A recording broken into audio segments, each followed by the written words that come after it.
Salam, good people, wherever you are listening to us, can I ask for your help? Would you share this episode and would you subscribe? You have no idea how much it helps us. It helps us stay on the air. It helps people who are looking for African-focused, positive content to find us. And most importantly, it gives more space to the amazing people who share their stories on Salam and Hello. So 2 things, subscribe, and secondly, please share our work to every cousin you got.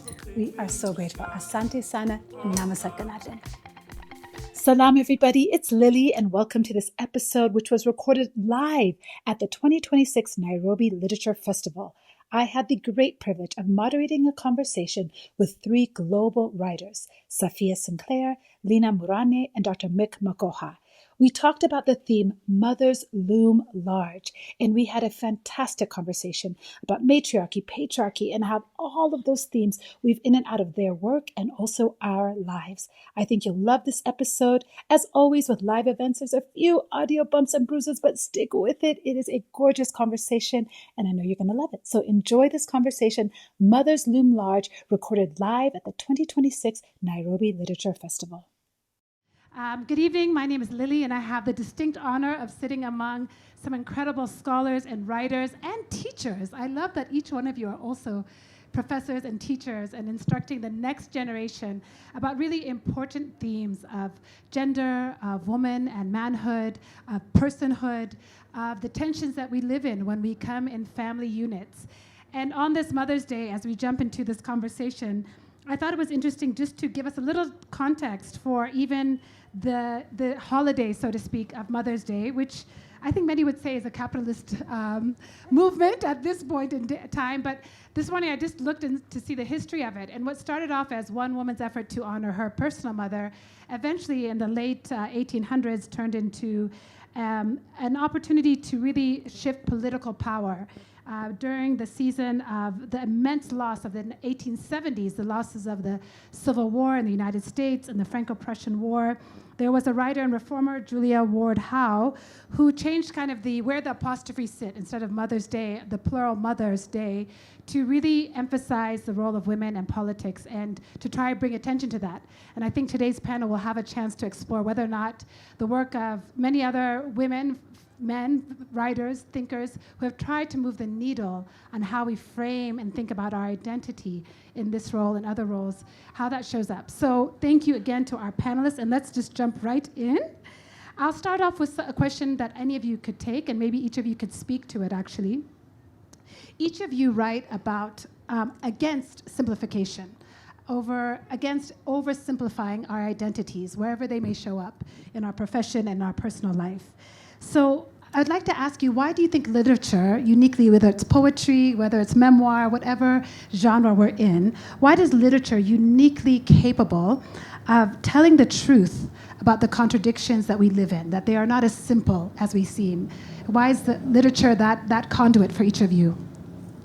Dr. Me? Nick? Sure, I'd love for each of you to speak to that. Straight in. All right. I think, I believe personally, I was just talking to Safiya before. I'm a poet to the core. She was saying the same thing. And I believe that language is our technology. It's not computers or cars or spaceships. The way that we have a privilege over other animals and that we can communicate through this thing called language. And it does more than just communicating objects, what they do. It communicates the function of the spirit, the function of the mind. It communicates time, so we can go into the past. It sends us into the future. It draws out my world into your world and your world into my world. It also allows for chaos. So that's what language can do, and that's just not even a microcosm of what's possible. I'll give some more to my panelists to add to that. Yeah. So, first of all, thank you so much for the invitation to this wonderful festival. I've been mesmerized by each and every panel that I've listened to, and it's been a gift. So thank you so much for that.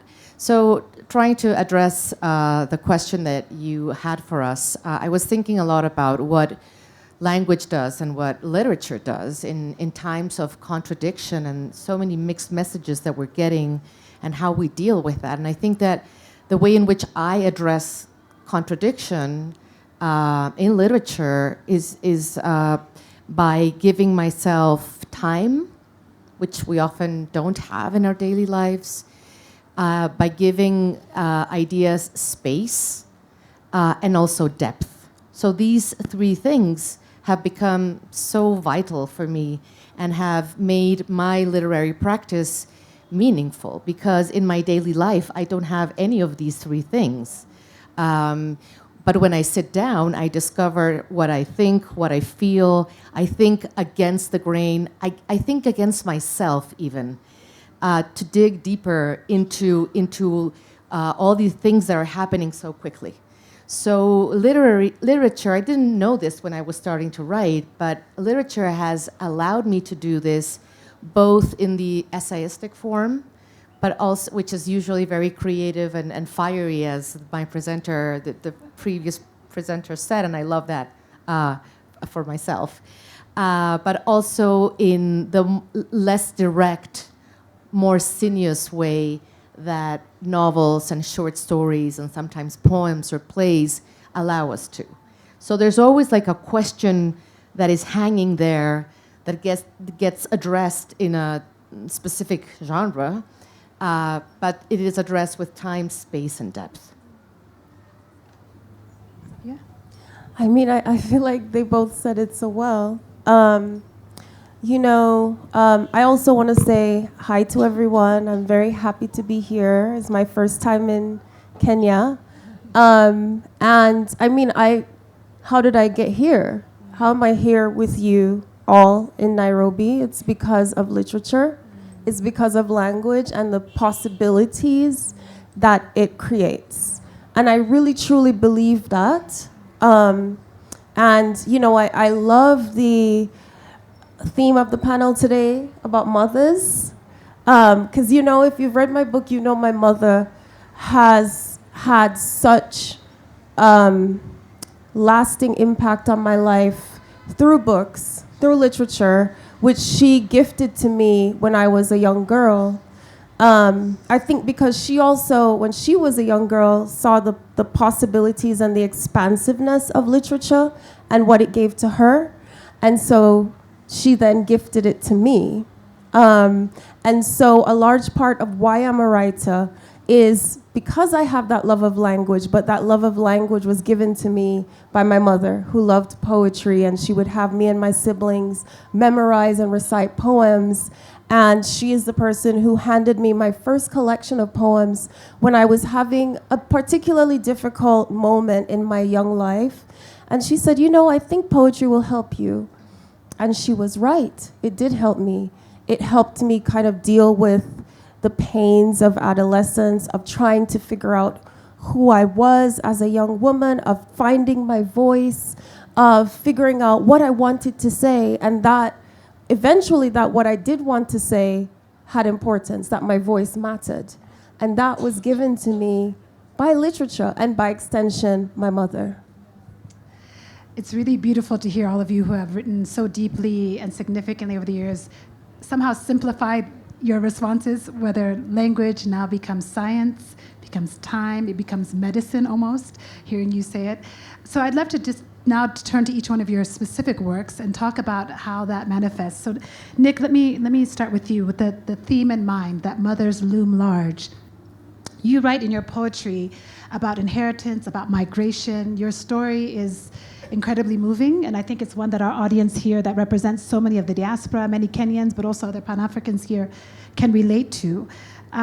So I want to know, how has your experience with this role of fatherhood, masculinity, has it evolved between your experience as a young boy and all that you went through, and now, where, if I can project a bit on you, maybe you have a more typical traditional life, that your story now is rooted in a way that it maybe wasn't in your earlier years when you faced political crises. So I wonder if you could talk about your writing then and your writing now, and how your identity as a father fits in there. Yeah, I mean, I think in many ways, my mom says there was a time she used to read on the news here, and when she was reading the bulletin, I think she was pregnant with me, and I kicked. And she says, when I kicked, she said, I know this one's going to be a writer. She only ever told me that, but she didn't tell me that like any time in my life. This was after I'd abandoned wanting to be a doctor, abandoned wanting to work in the bank. I felt like I was a disappointment to her. Then one time she came to see me read, and then she was like, let me tell you this story. And I was like, you've been holding that one in the bag for that long? But yeah, but also at the same time, I have to thank my mother in the sense that, similarly to Safiya, in that my mom gave me the love of language. She read to me constantly. So reading wasn't something I avoided. Reading was something I ran to or assumed was normal. And I think that is a gift, whether it's your father or your mother. But in my case, it was my mother, because I lived mostly with my mother. My father and mother were not together. But more importantly than that, my mother, as much as sometimes she gets on my nerves, and that's what mothers do, she saved my life because, as you know, we had to leave Uganda, and when we did, it was her courage to pull me out of a situation. And I think that also triggered the poet in me, because I knew 4 languages that I spoke, of which I'm only now speaking 1. I know a little bit of Swahili, which makes 1.5, and then Samir and Luganda. But because I didn't speak them, it seemed like poetry was able to absorb those other identities. And part of the reason, even in particularly this new collection, The New Carthaginians, one of the questions that was in the back of my mind, or the epiphany I had, I wonder if I would have been a poet if I didn't leave my country. Because I needed language gives you a space, particularly poetry, and I think you were speaking to that, Safiya. It gives you a space to express your full identity in many ways, even through other people's voices. So, sometimes when I give gratitude, I have to thank my mother for that, because it gave me a space. So she gave me also a story to tell. So I don't know if that answers your question. No, it does. I think hearing your mother as a through line from your early days to your days now, and then at a critical junction, helps lead you to maybe a path that maybe you wouldn't have found otherwise. I don't know. Yeah, I think I would have had a safer route. I reckon if I stayed in East Africa, I probably would have played some kind of safe. But because you become this other identity, you become this black body. Because here I'm just a man or a boy when I was younger. But as soon as I entered into the UK, I became a black man, which comes with all its connotations of who they think we are: refugees, asylum seekers, all these notions of who we are.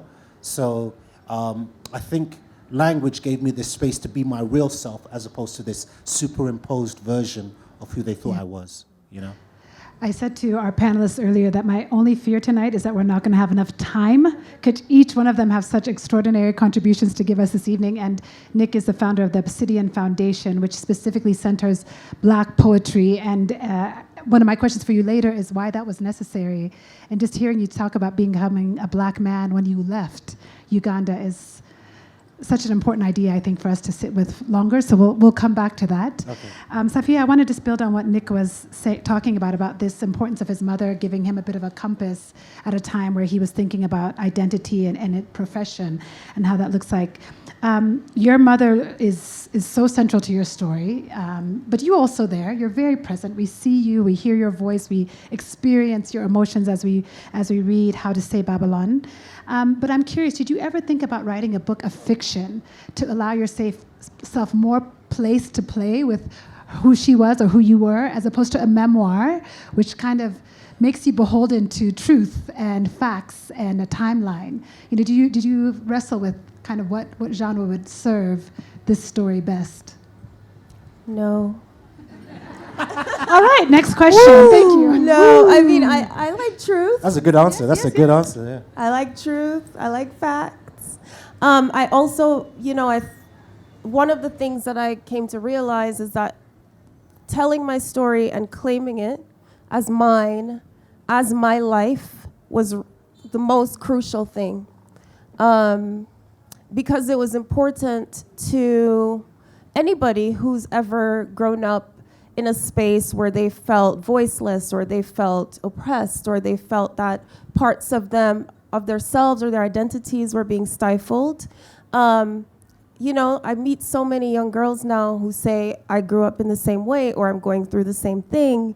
And that's why for me it was important to tell the story from, as you know, like, this is my story. It happened to me and now I'm okay.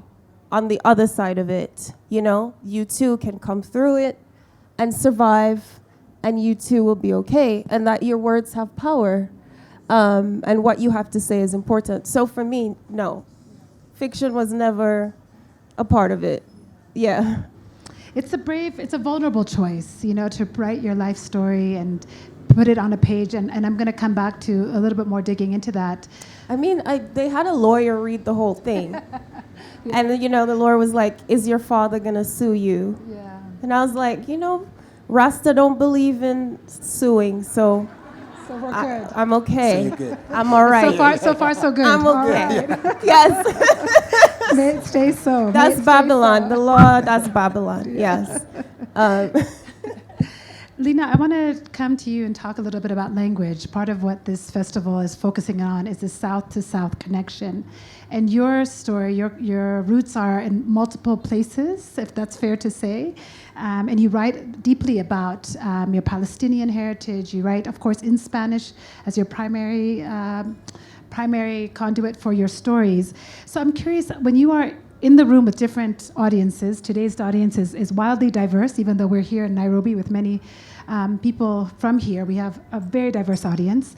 I'm curious, how does your choice of language or your choice of theme, and let's keep it to the motherhood theme maybe, in particular your essay Against Children, Contra los Hijos, how has that fallen with Palestinian audiences? How has that been received by Chilean audiences? You're now teaching in the United States, if I'm not wrong. Yes, so how do maybe your United States audience members, how do they receive your messages, particularly around motherhood? Have you felt a difference? So yeah, it's a great question. I first would like to say that it's not only mothers, it's also grandmothers, because there's a lineage there. So I have a very strong lineage on my mother's side. I remember what made me a feminist, speaking of mothers, was seeing my grandmother's picture of graduating from law school, which she attended on and off because in the middle my mother was born, and in the middle my grandmother divorced, which was already a huge layer of difficulties that she experienced. And I saw this picture, and it was like 100 men in suit standing, and 2 women, sort of very little, they looked so little, sitting in 2 chairs with their elegant dress. And I thought, oh, this is what it was like. How much do we owe to other women who have fought so hard for us to have an education and succeed in it, succeed in our dreams. And so then I also realized how much my mother had struggled, because also in her time, there was a quota for women. So you would have 90 men and 10 women attending class in law school, in medicine, and my mother became a doctor. So I had that very, very strong model coming from my mother's side, which is not my father's side, which is the Palestinian side. But I have to say that my grandmother on the Palestinian side had wanted to study and was never able to.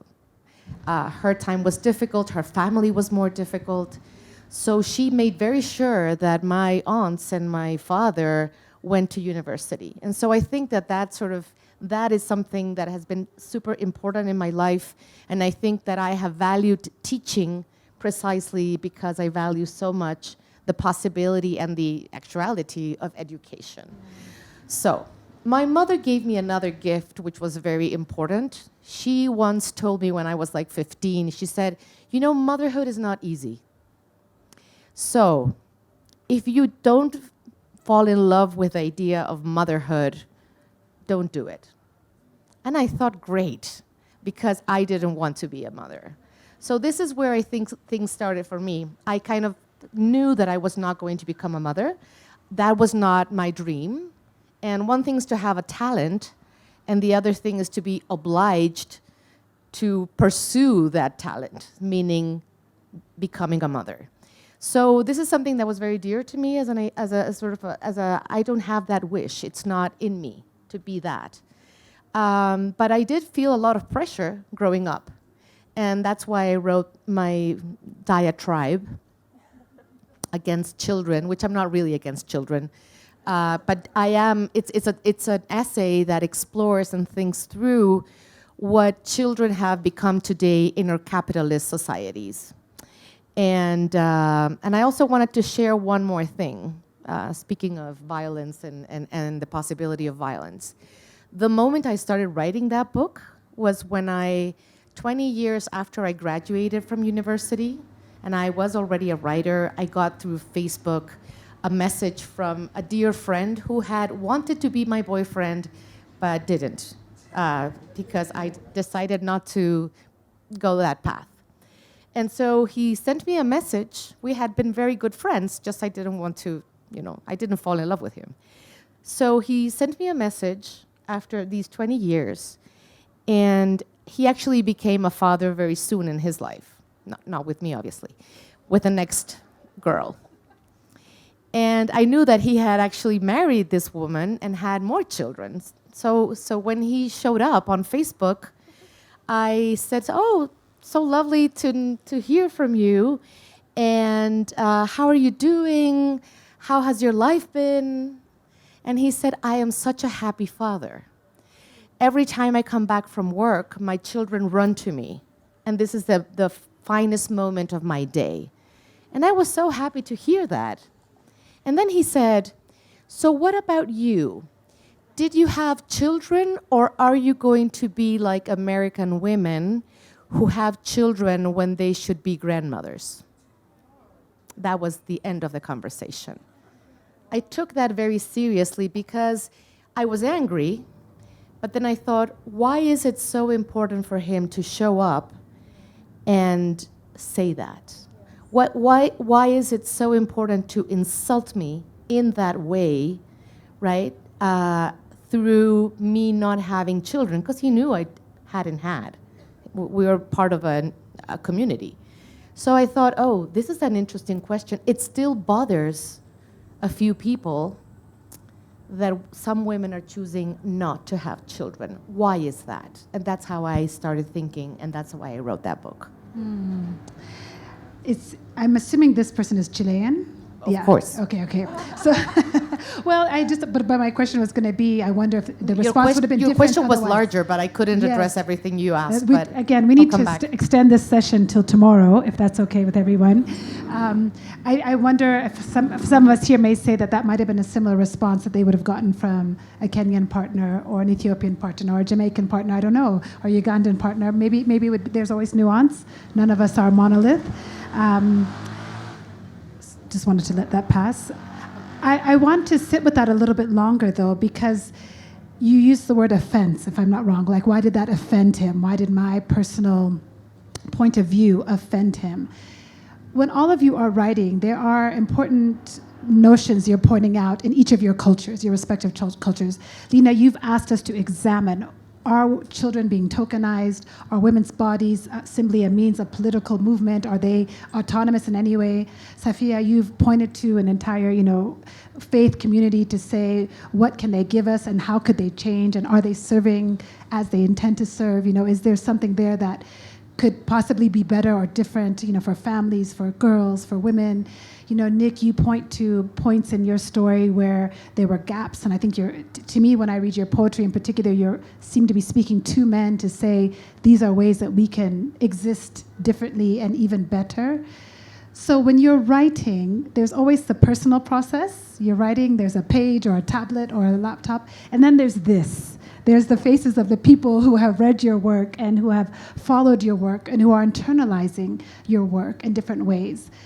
I often ask writers, who are you writing for? When you're writing that difficult passage about the role of children or women's bodies, when you're writing about your experience in a faith community that caused you, is it fair to say, harm, Safiya, that there was things that you had to overcome within that community to allow you to be here today? Nick, there are your own obstacles you've had to face. Who are you writing for? And then what does it feel now to sit with those who have read your work and who have internalized it and make the words now live outside of you, live in a space of dialogue and community.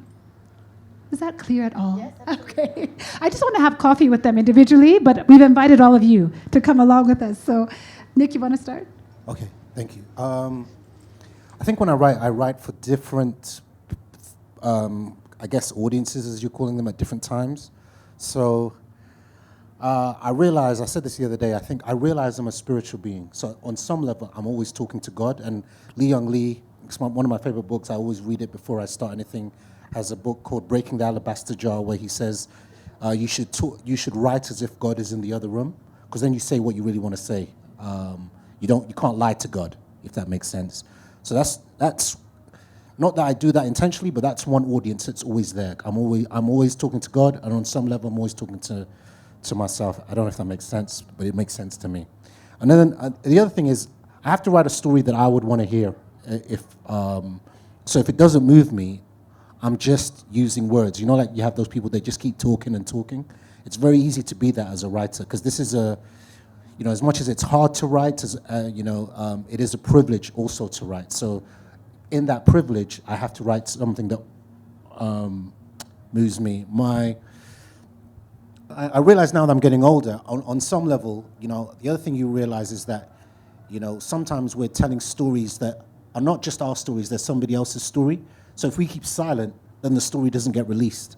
So sometimes you think, well, because sometimes you don't want to write what you're having to write about it. Like the memoir is a difficult memoir that you wrote, but to put it out there is something. And so a lot of things I write, I don't go, oh, I'd love to write about the Idi Amin dictatorship. I can't wait to get this one out. I'm scared of it, but at the same time, I'm aware that I'm telling a story that doesn't just belong to me. I'll pass it on because I'm taking all the good bits. Let me just take it from there. Yeah.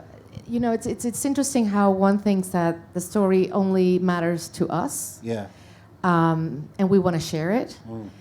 So I did write because I did want to sort of address something that had bothered me and stayed with me over a long time.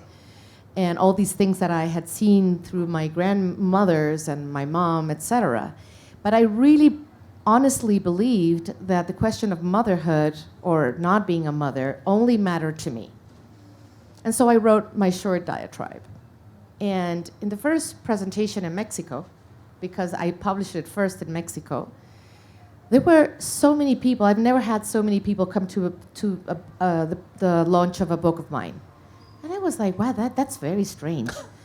And the questions were very engaged, which was also a surprise to me. Like it felt like people were feeling with me and wanting to share a lot of different things related to motherhood and childhood. And then I had the idea to present this in Santiago, in Chile, and the line was like around the block. And that also surprised me. And then I realized that sometimes we think that we are struggling with an idea and that we need to write about it. And it turns out that so many more people have struggled with the same idea. So it's not that I think about a particular audience when I write. Same thing happened with my Palestinian book, that then people would say like, oh, you wrote ahead of time. I was like, well, this really mattered to me, and this violence in Palestine has been occurring for such a long time. But you don't really know where your book is going to go and how it's going to resonate with so many other people, which is really lovely because it's also opening up so many conversations that I've been able to open up during the years, and I've learned so much from the audiences. Even more than from the critics who have a more, nasty thing to them. They have an agenda, exactly. But people come up and share stories as well. So you also sometimes feel that you have facilitated a thought, a reflection, and some more storytelling. Yeah, that makes me think of that James Baldwin quote where he says, you think that your experiences of struggle and pain is singular to you, and then you read. And then you read it and you see, oh, you know, that this is a universal thing. And again, this goes back to your first question of what can literature give us? It's that ability to access this kind of communal experience with each other. But to your question of an audience, I honestly don't ever really think of an audience. The simplest answer for me, if we're talking about the memoir in particular, is that I wrote the book for my 12-year-old self, for that young girl who really felt out of place, who felt this really hard sense of unbelonging, who questioned whether there was any space in the world for her, whether there was a future for her, who questioned what would her future look like, what would womanhood look like for her, who had so much doubt, who had so much pain. I write for her because I wouldn't be here if it weren't for her belief in herself. And the way that poetry gave me an access to making sense of my experiences, helping me to find a space of belonging, of being able to build a home for myself on the page and a voice for myself on the page. So really everything that I write is for her. Yeah. That's a dope answer. I like that one. Beautiful. And I hope we will have time to hear from our audience. I'm watching this clicker, but I'm hoping we'll have time to have questions, because some of what each one of you have said has spoken to, I think, so many of the conversations I've been hearing people have this weekend, and this idea of being seen and the responsibility you have to a story, to an idea, and to share it. Safiya, I want to talk with you a little bit about the Rastafarianism in your book and your mother's role in that. She was, in many ways, your protector. That's how I read it. But at the same time, she also had limits placed on her own freedom. And Rastafarianism itself was born out of resistance. You know, this practice of faith and community was born out of resistance. I'm curious to know, as a writer who has told your life story and allowed all of us to experience it, if there were times that you felt in particular, how did you protect either yourself or your engagement with the external voices who may want to take your book as an example of, aha, we told you. You see, this is extremist behavior, or this is an example of what is wrong with this community or with Jamaica or with this practice of faith. Because we've seen it happen in other ways. We've seen Black people tell their stories of liberation or family, of struggle, and it's been weaponized against them as examples of failure or examples of incompetence and any number of things that may be put upon us. And so I'm just curious, you let us have a very bird's eye view of what your life was like, and yet, you know, I'm curious how you have navigated that as a writer, of not letting other people take your story and use it in unintended ways. I mean, do I seem like someone who would let someone take my story and use it in unintended ways? Well, we talked about those critics, you know. So it's not Rastafarianism, it's Rastafari, because Rasta don't believe in ism and schism. Mm-hmm. So the ism is a part of like an imperial language that they reject. So for me, it was really important to write about growing up as a young girl in Rastafari with as truthful as I could, and also as nuanced as I could. And I hope that the takeaway that everyone has, that they see that nuance, right? That, as you say, Rastafari was born as a liberation movement. It was born as an anti-colonial movement in colonial Jamaica. And so it was born from a place of wanting to, you know, give the Black people in Jamaica a sense of independence, a sense of their own freedoms, of creating their own language and their own kind of culture that was distinctly anti-colonial. And so for me, those things are very important and are things that I still carry with me, that have been taught to me as someone who grew up Rastafari. But, and we can say that and say, and also, you know, it was a liberation movement, an anti-colonial movement, but there it was also a little bit, I think, didn't create a space for women to also have their own sense of, a full sense of themselves and their freedoms, and their own independence. I also want to point out that this is not unique to Rastafari, right? Like the patriarchy, as you were just saying, and as you were kind of saying, it's like one of the few universal things we have in the world is the toxicity of the patriarchy throughout the world. And so this manifests itself in many religions and movements, and anything taken to its extreme is always going to be a bad thing. And so for me, my hope was always to say, this is not making a statement on Rastafari. This is me telling you a story about a young girl in Jamaica and her struggles with her father, who is a man who also had struggles with his own family and his own identity, and those manifested in particular ways. So I want the story to be the story of my family that just so happens to be Rastafari, but also a nuanced one about Rastafari. And ultimately a portrait of Jamaican womanhood and girlhood, and to give a sense of Rastafari that focuses on the women, because Rasta itself is such a male-centered religion. I think most people in the world kind of, when they think of Rastafari, they think of the men.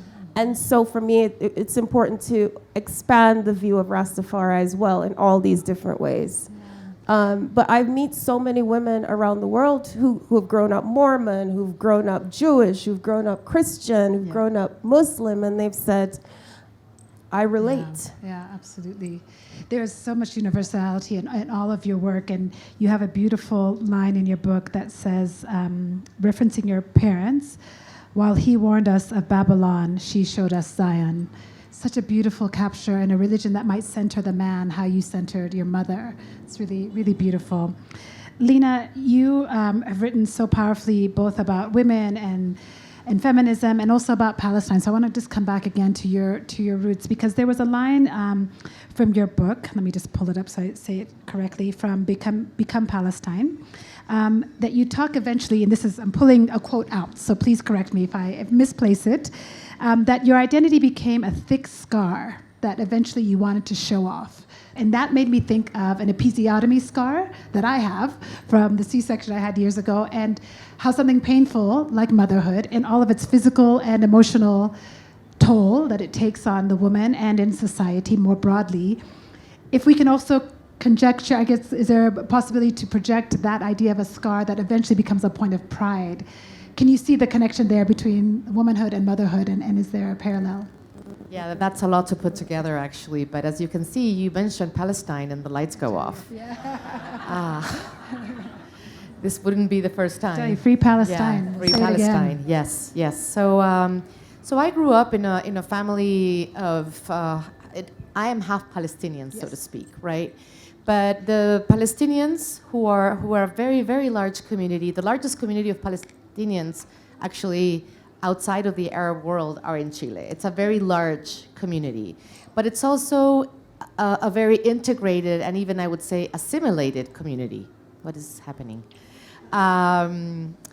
So in my family, because they were Christians, the Arab language was lost.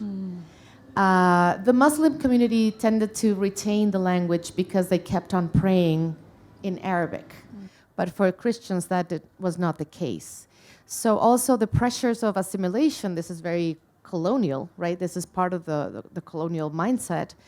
they were forced to assimilate and turn into regular Chileans. So I grew up like that.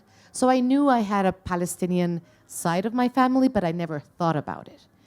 And somebody was saying the other day that, or in some panel, that I think it was he had realized he was a black, was it you? A black man outside? No. I'm right here. Yeah, right. Sorry. I am just really confused now. Anyway, but that you had realized you were black when you left. Yeah. Okay, so I realized I was Palestinian when I left because it was a comfortable situation in Chile, but it wasn't a comfortable situation when I arrived to the United States and 9/11 happened. And I thought, oh, I'm not only a Latin American, I also carry a Palestinian name and a Palestinian last name. And that's when the red lights went off. And I started thinking about the scar that I was kind of hiding because it wasn't very convenient. But then I went to, for reasons that are told in my book, Becoming Palestine, which has been translated into English but not published in English.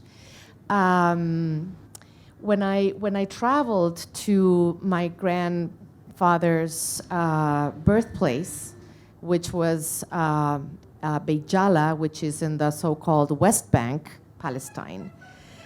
When I went there, I was very much made aware that I was Palestinian. I was mistreated in the airport.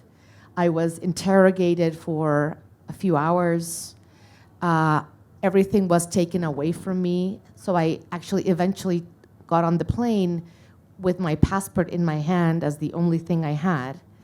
And on top of that, the police came back into the airplane, took my passport away, and the motors were running, and I was like, the entire plane was waiting for them to come back with my passport. That's when I started writing my book.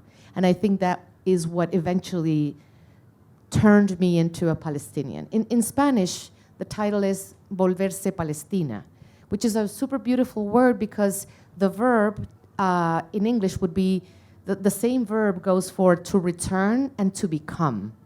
So that trip back to Palestine made me return and become Palestinian. And it is in the process of crossing the border that I suddenly felt that there was something in me that made me recognizable for the Israeli police, and that I actually wanted to show it off. And I knew that that was my political awareness of what it actually meant to be a member of the Palestinian community in the diaspora in the world, meaning outside of Chile.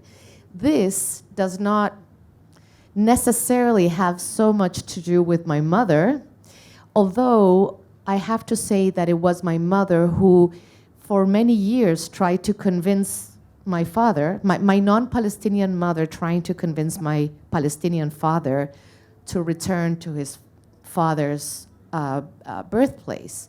And he wouldn't do it because he felt angered by the situation. He didn't want to knock the door of his home and find settlers and all of these things, right? But what was very beautiful to me is that I eventually was able to somehow convince my dad of going back, of returning, because he read my book. And when he read my book, he decided to make a trip with my mother, who was very happy, right? And visit the family, visit the land, and sort of, and you know, connect that identity. And I think that that has been, if anything, I mean, the most important book that I've written, and my connection to my dad has been strengthened, but also with the rest of my family, thanks to that book and to that experience. So I'm very grateful to my Palestinianness for what it has done for me. Thank you for that. Your mention of your father is a great segue for us to come back to Nick and your work. You write, you know, so many of our conversation today, even, it centers the mother, and I think rightfully so. And your place on this conversation, this panel, is also critical because you offer us in your work an opportunity for men to be present and more present, specifically in their role as fathers, and to speak to that. And so, why do you think there has been maybe, particularly, let's bring it just home to Africa and East Africa and even Uganda, Kenya? You were saying earlier that your mom lives here in Nairobi. Why do you think our literature and the African voice has maybe not given men as many opportunities? Why have we shied away from the emotions? I know some of the answers might be obvious, but I'd love for you just to tell us your thoughts on that, and maybe why for you have intentionally brought that as a theme more than once, more than twice in your work. I hope I do this justice. I don't know. It's something I grapple with. I noticed that in both my parents, eliciting emotion from them is hard work. And I think when I was growing up, because I moved around the world, obviously, because I had to leave Uganda, but also because I lived in Kenya for a while. I lived in Saudi Arabia. I've lived in the UK. So oftentimes I was living in different worlds, totally different social classes, different personalities. So I had to learn not just myself, but other people quite quickly.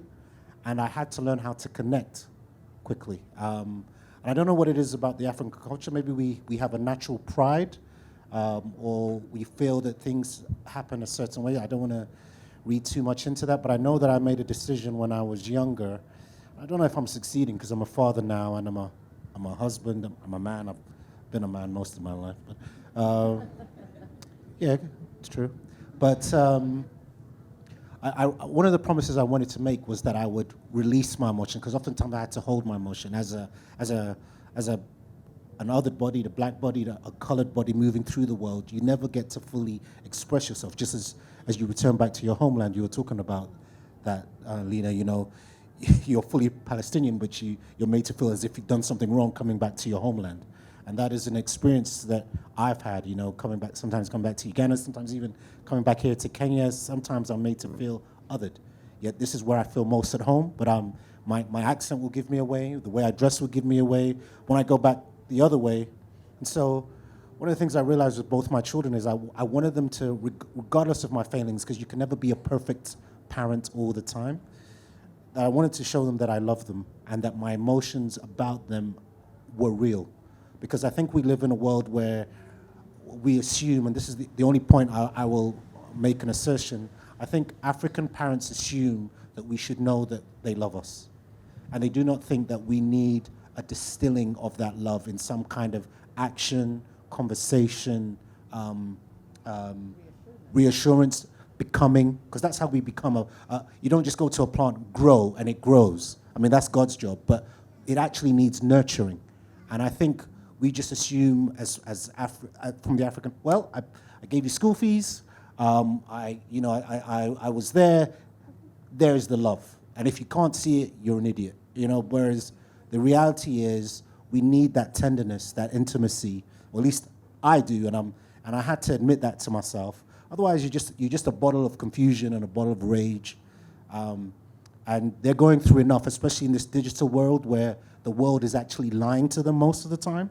So if the world is lying to them most of the time, and then you are not even showing them that they matter, you're actually part of the chaos building machine. Does that make sense? Yeah. Yes. So. Yeah. I mean, I don't know if she. I used to just. It's just a small thing, but I love you forever, and then I still do it. So. I got to do another one with my son, but I try and make him laugh all the time so that they have a memory of their father, this idiot who loves them, right? Because sometimes that is the foundation. That is the foundation you want to leave. I'll pass it on, but thank you. Well, I just want to read. I've asked them all to read one of their poems before we close today, but I just want to read back to you something you wrote that I think is so beautiful, and how you are writing a new script. You write in your poem that's many years old, Promise to My Unborn Son. You have this one line that's so lovely. There were no memories to show me how to love you, and I knew a day would come when I would stare back at you without words. But it sounds like you have found the words, Nick. So that's just a beautiful thing to witness and to be a part of this conversation. Yeah, I think that deserves applause. As our time is running out, let me give one more question that I'll ask each of you to respond to in any way that you like to bring us back to our theme of mothers looming large. Each one of your works pushes against inherited scripts, whether that's faith communities, whether that's racial, political, any other kind of ideology. Inherited scripts about gender, obedience, caregiving, identity. What family myths did each of you feel compelled to challenge in your writing? What was it that if you had to put a finger on it, you were like, this is the thing that I'm chasing, that is at the heart of my writing? And maybe how do each of your cultural lenses further complicate or clarify the place, value, or weight of those myths? So I know that's a big question, and I was trying to simplify the language, but yeah, girl, you're like, we got 5 minutes, but I know. Give us a thesis. We can extend. I've been told we can extend. You guys look like you're fine. You're hydrated. You're okay. Yeah. Okay. Safiya. You know, one of the things that was important to me when I was writing the book, the memoir, was thinking about, as you say, inheritance and the past that is handed down, and thinking about what that means as, you know, for a Jamaican family, and, you know, we're living in a sort of a post-colonial world, like how much of the colonial wounds are still present in the way that we interact with each other as people, as sisters, as family. And so in writing the book, this was something that came up often because there was so much of our past that we did not know in my family. You know, I can only trace my family tree to, on my mother's side, to my grandmother and my great-grandfather. And then on my dad's side, he never knew his dad. So I can only trace my family tree on his side to my grandmother. And so there's so much about the people who made me that I don't know. And so that was one of the things that compelled me to write, to begin writing and to call myself a writer, was this need to document our histories and to tell our stories as something that deserves to be told with the most beautiful language, to shine a light on the people who came before me, to pull them out of the margins, and particularly the women. And in Jamaica and in the Caribbean, the women are the storytellers and the historians. They're the oral historians. They're the folklorists. And so this is what my mother has handed down to me, and her mother, and my aunties, and so on. So all these women, this folklorist tradition was something that I wanted to pay tribute to when I was writing the book, and to write it in a way of an oral folklore. And we're Jamaicans, so, you know, we don't just tell you a story. We say, no, pull up a chair, because we're going to tell you a story. And so it was my hope that I could end some of the cycle of not knowing where we came from, so that whoever comes after me, she's always going to know her family's history. And so that was my strongest compulsion for writing anything that I write. I love that you wrote it for that 12-year-old girl and also for the 12-year-old girl that's not yet here. Exactly. Both of them are your audience. Actually, my niece, Catalea, to whom the book is dedicated, she's turning 12 this year. Oh, fire. Yeah. Beautiful. There's some beautiful books out there you should check out who have done the same. I find so many of our African authors are writing historical fiction, different things in order to capture histories that don't exist, that have not been, as you said, they're on the margins and they need to be centered. And one book I'll just shout out, Born at the End of the World by Dana Kamarhatzion, worth you getting, that does exactly that. Brings a story from the margins into the center, and centers in particular women in the political movement of this region. So thank you for that. That inheritance is ours. We have to tell our own stories. Absolutely. Yeah. Thank you. Well, so This question is just a very difficult question. It took me like years to figure out what I was really working against or within, and because I'm an old writer, I started early, and maybe I have 15 or 20 books. I mean, there's many books written, and there are many seemingly different themes that I've addressed. But I have figured out eventually that what I have been working with is the notion of normalcy, against the notion of normalcy. I started out by writing about disease. I grew up with a condition, and that condition set me apart. It made me probably look at, it's the same thing, it's connected with the colonial question, because when people are not in the center, when they're not normal, when they're not like acceptable, one starts feeling marginalized, and actually it is. We are marginalized in many ways. So I think that the sort of grappling with the notion of a body that is not the normal body, that is not the perfect body, that is not perhaps the beautiful body or whatever, gives you a sense, and you're always struggling to become that. But becoming that is erasing you. It's actually erasing your difference, is erasing your contribution, is erasing your thinking, your singularity, etc. And so I think that all of my books somehow are dealing with this question, be it disease, be it not being a mother and what that means in the world, not being the perfect mother or not being the perfect child to your mother, and then also being Palestinian. Being Palestinian, at one point I realized, I mean, this is a colonial question. People are being assassinated just because they're not Israelis, right? And because they were there, and because they're indigenous populations. And we have normalized the genocide by not standing up against it. And I'm not pointing any finger. I'm just thinking of how this has happened, that we're not speaking of this more and more as the genocide goes on. So the question of normalizing and normalcy and how that imprints some rationale that is wrong and that is hurting people in many different ways, I think has been the center of my preoccupations. I appreciate that so much, because you really, in your essay and what I've been able to read in the English, it is very uncomfortable. It's uncomfortable to examine what in us we have accepted as the baseline, as the starting point, and I think you constantly ask us, is that normal? Should that be the starting point? Is that where we're all headed?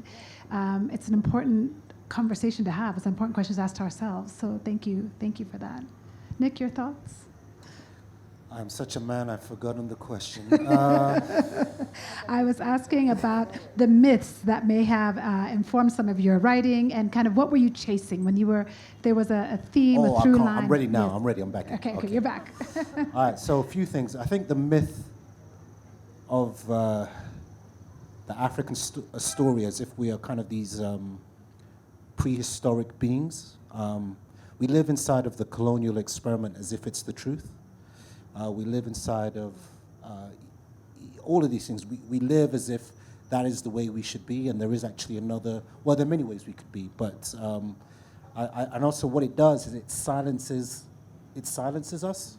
So I want, as a poet, just for my own self, I just want to master language. But in mastering language, I want a medium that allows us to connect. So when we read all of these stories, these essays that you've written, Safiya's memoir, it's like when you read them that we connect and we see each other and we appreciate one another and we love. Part of the things that you're talking about, the wars going on around the world, is because we're not willing to look at that person and value them as a person. And if you can't value them, and that can be anybody, it could be a person at war, but it could be your mother, your father, your wife, your son, a person of another tribe. And so I want to speak into that silence. And I want us to kind of cross the bridge of connection. Sometimes you watch a film and you're by yourself, or you read a book and you're by yourself, and it elicits a tear, or it elicits some joy. That is the human spirit. And a lot of times I think the way that we live our lives deceives us that we do not need that connection. And even though we act as if we're alive, we're passively dying in a kind of performance. So the myth of existence where, yeah, I'm fine, when actually you're not, oh, that irritates me. I'd rather have, I'm trying to spark some kind of connection, even with myself. Like when I'm lying to myself, it is the worst kind of lie. When you're lying to, this is what I was saying to you about God in the other room. You're lying to God and God's looking at you. You think I don't know what you're thinking? Yeah? Or you're lying to your friend, your spouse. It's a nonsense. And I think we have the luxury of being in this medium that demands connection. And I think we should, and even when people say, oh, I don't understand poetry. No, it's the other way around. You're not allowing yourself to engage with something that will open your heart, your mind, your spirit. So the myth of, I do not understand. We all don't understand. Like, who here is really a master of anything? We're all tapping in the dark. When you ask somebody out, you don't know what's going to happen. When I walk out of this place, I don't know what's going to go on next. So we pretend this knowledge that we have. We're all just tapping in the dark. But at least let's make a connection. Thank you. I got a bit spirited there, but fiery. I think fiery was the word we started off Yeah. with this evening. Thank you for that.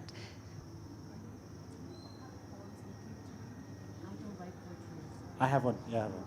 Safiya, you ready? Should I go? So just as we close this evening, we've asked them each, Nick and Safiya, to read us a bit of their poetry, just a poem each as we close. Is that okay? You can tarry on a bit longer. Is that all right? And Lina, if you have any short, even bit you want to read with us, we'd love to hear something. If you don't have any device with you, I'm sorry. We should have given you ahead of time. I read this poem on behalf of Lina, because she's under pressure. Yeah?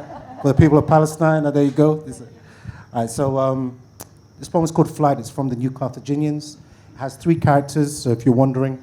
Jean-Michel Basquiat, who's alive in this book, a black Icarus, and myself. I'll leave it at that, and then I'll begin. All right. It's called Flight. 1. Flight. There are things that can never be the same, like the history of space. 2 a.m. That's the actual moment when Basquiat and I first meet. In the light of that moment, he begins to talk about doing something other than art. Writing, perhaps? I take his coffee and cup it in one hand as he draws a pair of wings on the back of a napkin. Why wings, I ask? Because the body is an imperfect container. 2, flight. Time is what stops everything happening at once. I remember Icarus, Iverson's 48-point game, the taste of sorrel on a beach, but I've forgotten the fear of flying. Awake from a deep sleep, conscious that I am an animal, a bird on fire, looking for an edge. For the 3rd time in my life, I am scissoring through darkness. The night is thick with everything coming. Swift is the night. Slow is the dark. 3, flight, fleeing. Think of it like this. Amelia, the flight attendant, will want to know if everyone is okay. My face framed in the mirror of an Airbus bathroom lacks courage, a gun in a paper bag, and all things fear you and tremble in your presence. As my life has taught me, we must suffer without this body. I will take this body and hinge it from itself. Keep in mind that this section is translated. 4, flight, between floors and levels. I didn't get to choose the location. 0.0436 degrees north, 32.4418 degrees east, in its darkness, in its hunger. Neither did I choose the ceiling of stars that made me a foreigner that evening, in the same way that the air becomes something else the moment we lean into it, waiting to bear us up as we glide upon it.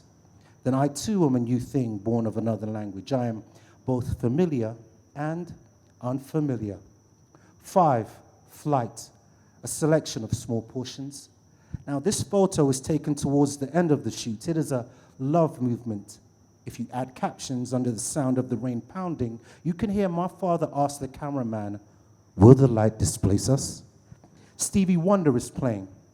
I'm off camera, and at 3 years old, I already know that they are going to split up. That Ugandan skyline looks completely different now. 6, Flight, a far-fetched idea. Who understands the world? The year is 1976. It will be a long summer. Air France Flight 139 will depart from Tel Aviv. So far, no sign of blood. The future, what does it know? We're in the last stages of waiting. A German will ask for the freedom of 40 Palestinians detained in Israel. They are moving to a changed destination, a foreign city that houses the room in which I was born. 7, Flight, the tale. Do you know this one? I call it Icarus's theme tune. He flies away like a dream and they cannot find him. Even like a vision of the night, he is chased away. Job, chapter 20, verse 8. Thank you.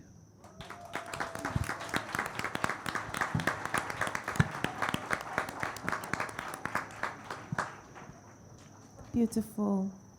I'm going to read a poem or say a poem from my poetry collection, Cannibal.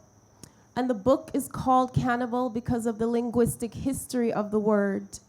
The word cannibal is the English variant of the Spanish word cannibal, which comes from the word caribal, a reference to the native Carib people whom Columbus thought ate human flesh, and from whom the word Caribbean originates.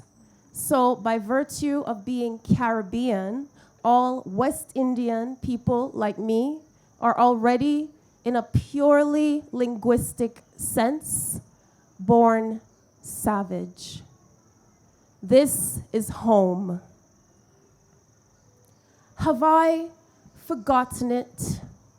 Wild conch shell dialect, black apostrophe curled tight on my tongue, or how the Spanish built walls of broken glass to keep me out, but the doctor bird kept chasing and raking me in. This place is your place, wreathed in red sargassum, ancient driftwood nursed on the pensive sea. The ramshackle altar I visited often, packed full with fish skull, bright with lignum vitae plumes. Father, I have asked so many miracles of it, to be patient and forgiving, to be remade for you in some small wonder. And what a joy to still believe in anything. My diction now as straight as my hair, that stranger we've long stopped searching for. But if somehow our half-sunken hearts could answer, I would cup my mouth in warm bowls over the earth and kiss the wet dirt of home. Taste bog mud and one long orange peel for skin. I'd open my ear for sugar cane and long stalks of gungo peas to climb in. I'd swim the sea, still lapsing in its soldered frame, the sea that again and again calls out my name.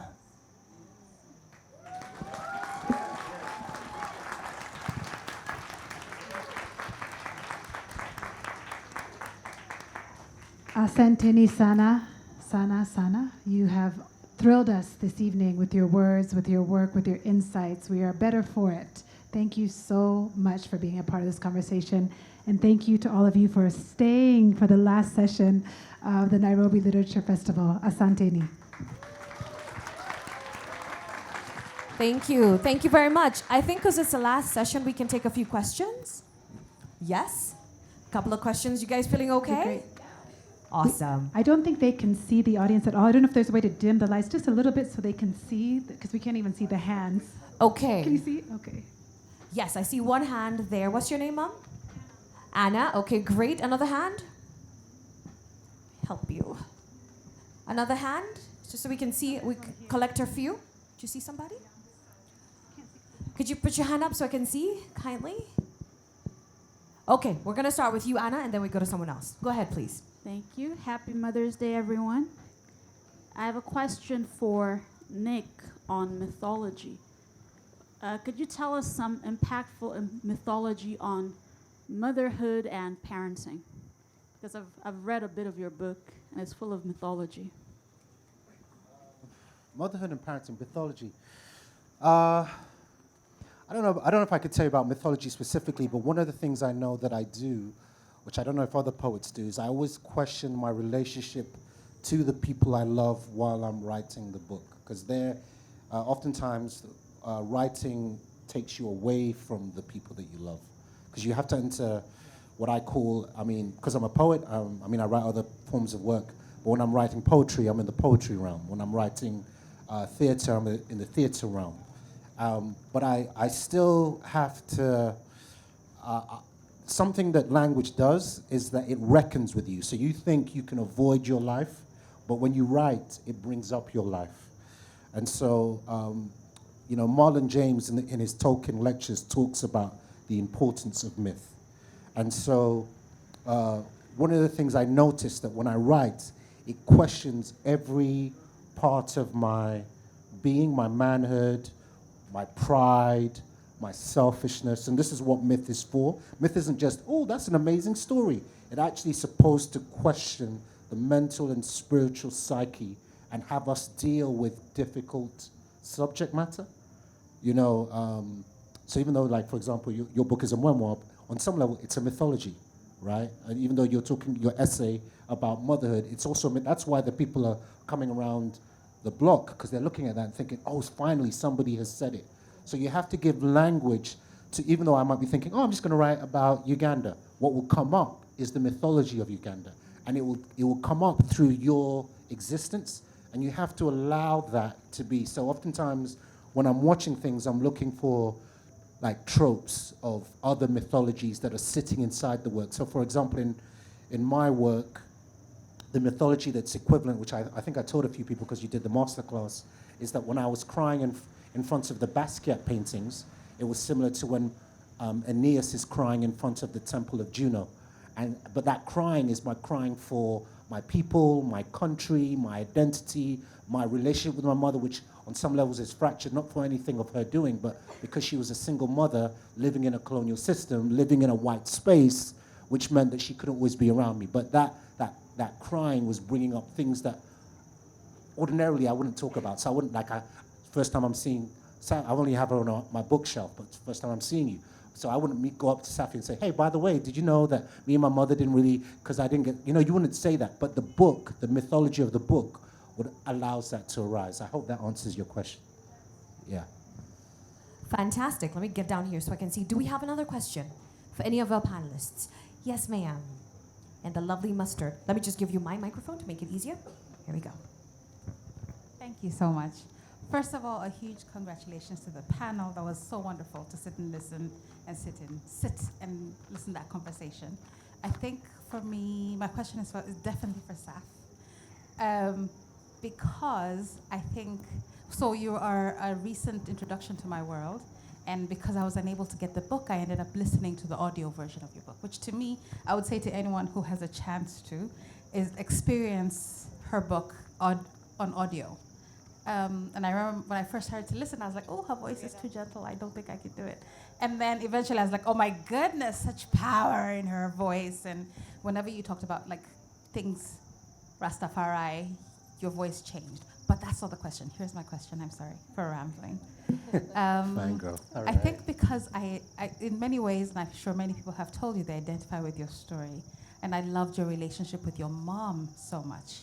And I don't know if this is like a question that I'm hoping to, I would ask your mom if I could, so I'm gonna ask you because you're here, is whether there's been, she's ever talked about writing what her experience has been watching you do this journey. And I ask that because my mom is late. And I'm always like, there's so many similarities between my mom and your mom in many ways. So gentle in the face of a lot of difficult things, and I always wonder, do they want to write? Are they just happy to bask in the glow of their children and their achievements? Do you talk to her about it? Thank you so much for your lovely words and for your question. I have asked my mom several times about this, and she said, "Oh, no, I'm not a writer. I just gave birth to the greatest writer of all time." And she said, "Oh, my halo is too heavy for my head." So she loves to bask in what her children have done. To her, she calls me her personal poet. I'm her own personal poet. So to her, she has fulfilled her biggest dream. She's a lover of poetry since she was a girl, and then her daughter became a poet who writes poems about her. But I ask her all the time about writing the stories down, even her recipes, right? I'm like, "Mom, I need to get the recipe for this dish or whatever." And I'll ask her, and she's, I don't know if y'all have a similar thing where your mom, the recipe, she just knows it in her mind. So when she tries to write it down, you're reading it, and she said, "Oh, add salt to taste." Or add a little, just how you feel. Add a little dash of it. I'm like, "But how many teaspoons?" And she said, "You just have to feel it, And I think for her, the storytelling is the same. And I think once she knew that I was writing it down, then she tells me the stories. And so that is her own way, I think, of documenting her life and our lives, is to just tell me the story. And she'll tell me these stories over and over and over, and she'll be like, "You remember when you almost drowned and I had to come and save you?" And I say, "Yes, Mom, it's in the book." And then she said, "Oh, do you remember that time when you stepped on that nail and you knew?" I said, "Yes, Mom, it's in the book."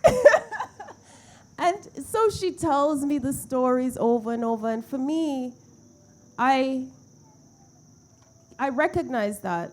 And I say that is her way of giving me the stories. That is the oral history, the oral folklore. So I just listen. When she starts talking, I'm listening to every single detail. But I'll ask her again. I'll ask her again if she wants to write her story. And she'll just say, "You write the story. You write." My dad has even said to me, "I think you should. I want a memoir too about my life, and I think you can write the story." Now everybody thinks I can write the story, so I'm trying my best. I love it. Thank you, Shaz. Thank you so much. We definitely would want to hear from your dad's perspective because, we definitely want to hear that. Any other questions? Remember, it's our last session. Anything burning? Anything burning somewhere? Oh, there we go. The lovely lady with the curly hair. Please start with your name so that we know who we're talking to. Hi, my name is Donica, and I just want to say, Safiya, thank you for writing that story. It's not only for the 12-year-old girls, but it's also for the grown girls who read it. I really appreciate that you said it's a family story first, and then everything else that comes after it, that's the epicenter of it. I think your dad is my dad, your mom is my mom, and I'm Ethiopian Eritrean, worlds and worlds apart, although I related to the Haile Selassie story. If you haven't read it, please do read it. And I had a lot to say about that, but I think that your story is so deep and personal, and I appreciate that you wrote it as a memoir, because we get to, we read it as a book club, and even now I'm getting so emotional about it, but thank you for writing it. Thank you. Oh, Thank you. So beautiful. I appreciate the comment. Thanks.